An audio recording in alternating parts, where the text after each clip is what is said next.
She is our real estate guru. She's been with us for years. She's been in the business for 20 years. She's 23 years old. KathyHelbigGroup.com. Let's talk about real estate appraisals. Let's talk about them because that's something people completely misunderstand what an appraisal is and all the myths behind it. So buyers and sellers really have no control over who the appraiser is going to be. So one of the biggest myths in the beginning is the buyer going to choose the appraiser? Am I going to get ripped off on my house because it's the buyer's uncle or the agent's involved with the appraiser?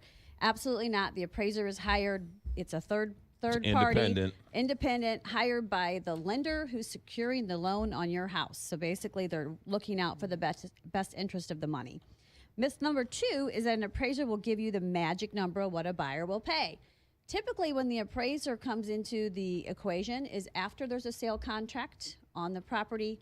The appraiser does get a copy of that sale contract. So a lot of times I'll hear, well, mysteriously it came back at sale price. Right. Well, he has a copy of the contract. And basically, if they can justify through the comps around the area, sometimes you are going to see it come back just at sale price.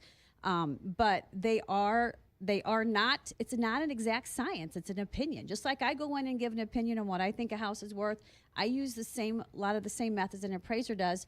Somebody's going to vary. Somebody's going to give something a little bit more value based on their opinion than somebody else might. So don't think just because it comes back lower than you expect it that you can't do something about it. That's another myth too. Sometimes you can challenge the appraisal. You need to comb through it with a fine-tooth comb because sometimes there's mistakes. Sometimes you can provide comps ahead of time to that appraiser and make sure that they're looking at the right comps that you looked at when you figured out the price of your house. And then the bigger the house is a big myth that we run across all the time. Just because the house is bigger doesn't mean it's necessarily worth more.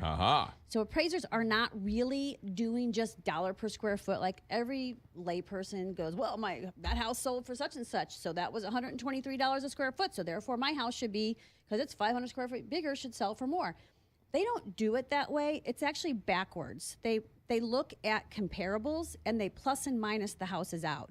So like that one had a finished lower level. This one doesn't. So they do an adjustment until they get both houses to where they're almost apples to apples. Right.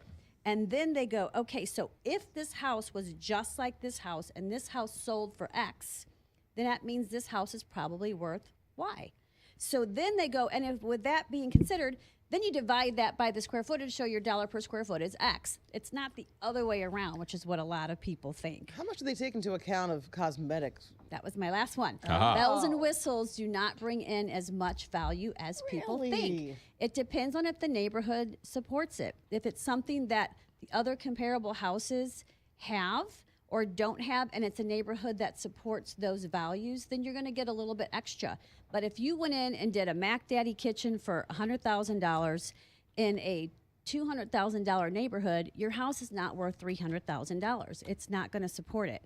So usually you see a fraction of the cost of the value come back to you on major improvements like that, especially if you're more the most expensive house in the neighborhood. Okay, this is classic. He said, she said. So your cosmetic. Do they take into account the roof, the heating and cooling, the upkeep, right? One house has been upkept very well. The other house hasn't. That roof's about to go. This is a brand new roof. 100%. So they're looking at major factors in the house that are going to cost money, for sure. You do get some credits. Like people go, well, I have 5,000 square feet because 2,000 in my basement is finished. That's not square footage, according to appraisers. I know, that's ridiculous. It's total living area, and you still get value for it, but it's at a different value than when it's above grade.